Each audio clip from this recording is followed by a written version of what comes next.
Այսօր մի քիչ պաշտոնական ենք հակված։ 10 տարվա ընթացքում 98-2008-ի որևէ հարկատեսակ չի մեծացել հակառակ։ Այդ կայունությունն է պետք հաղորդել։ Հիմա արտոնությունները տալիս են կոնկրետ գործարարներին, սա ամենից վատ հարկային արտոնության ձևն է։ Այն օրը, երբ սանկցիաներից Ռուսաստան ազատվի, լրջագույն պրոբլեմա ունենալու Հայաստանի տնտեսությունը, կոլապս է լինելու, ուղղակի ես դրա մեջ չեմ կասկածում։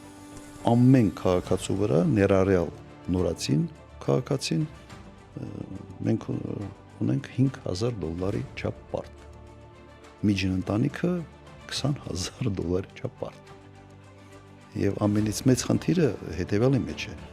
որ պարտքդ աճում է ավելի արագ, քան քո տնտեսությունը։ Այս պայմաններում ինչ կարող եք անել, եթե տենց համընդհանուր իրավիճակը աշխարհում լավ չի։ Աշխարհում կան 190-ից ավել երկրներ։ Մենք մեր տնտեսական զարգացման տեմպերով առաջի տասնյակում ենք եղել։ Իսկ իմ երկրորդ նախագահության այդ ժամանակահատվածում 5-յակի մեջ։ Եվ ի դեպ համաշխարհային բանկը մեզ որակել է որպես կովկասյան վագր։